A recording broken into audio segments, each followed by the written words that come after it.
Hello, my lovely viewers. Today I want to talk to you about being creative in the kitchen.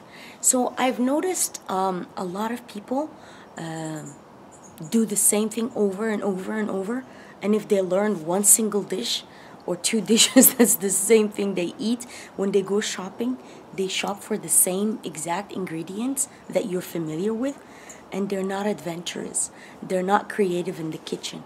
The kitchen is supposed to be a lab, a laboratory where you experiment, where you burn things, where you, you are allowed to do those things.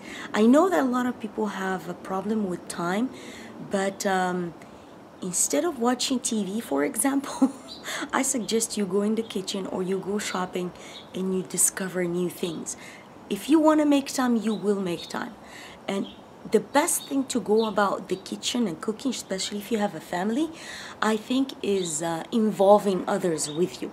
So if you have kids, involve them with you. If you have a husband, a wife, a sister, a brother, a mother, a father, involve people with you and make it a community experimentation in your home, not just a punishment where you are by yourself stuck in the kitchen cooking for others and just making it as short as possible. Nothing good is gonna come out of that, trust me. I know it's hard because a lot of people have been cooking for many years for their kids, and it became like a habit, and it's like they don't stand their kitchen.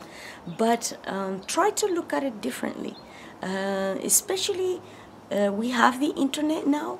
A long time ago we didn't have the internet, so we have a huge encyclopedia. You can Google curry chicken and you'll find thousands, if not millions, of recipes. Google Indian cooking, Chinese cooking. Google stuff that you've never approached or wanted to come close to before. You'll find out that you get yourself into a beautiful world. I love cooking because I always experiment.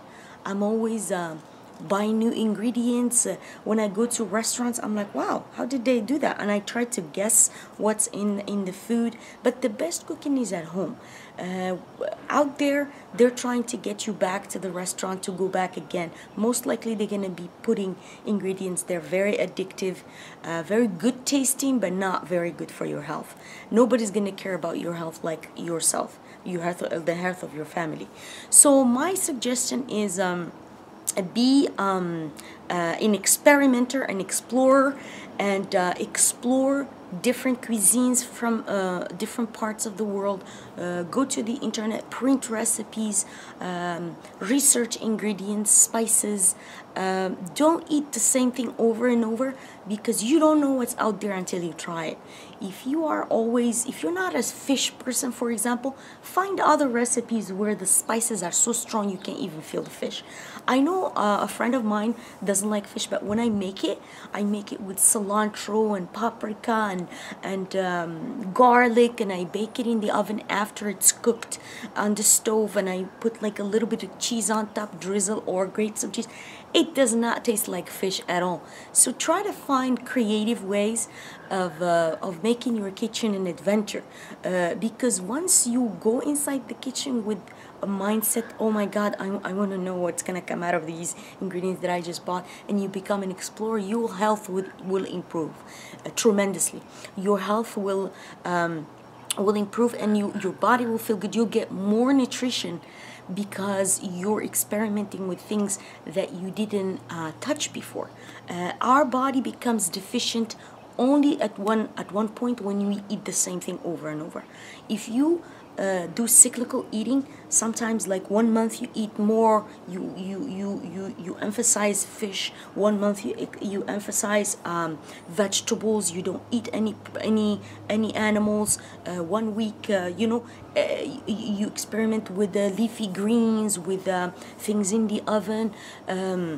Sometimes you saute things, sometimes you fry things, sometimes there's so many ways to experiment with food that will make your time in the kitchen a total adventure. And I know that people, like I said at the beginning of this video, they don't have a lot of time, but I think you can make time. When something becomes fun, I think we will make time for it. We will cut from the things that really absorb our lives and waste our time, and we will focus and input and invest those hours into things that will improve our health. Because once you start eating well, and once you do a lot of variety in your food, and you nourish your body with all kinds of nutrients, you will become more passionate about that specific thing that got you there. So you'll be thankful you discovered this fish, or you cooked an octopus, and you cooked a squid, or experiment. Or internal organs are interesting too. Foie gras, foie, liver, a lot of things. Even though they might not sound right, try them. With onions, with garlic, a lot of spices can take away the taste that you think mentally is not good. So that's pretty much my take on variety, on experimentation in the kitchen, on cyclical eating. Don't stick to the same thing over and over every month, every week, every year. It's too much. You have to. The life is beautiful. There's a variety of things. You gotta take advantage of it. Thank you guys for watching. If you like this video, give it a like, and if you like my channel, please subscribe as well. Thank you so much. Take care.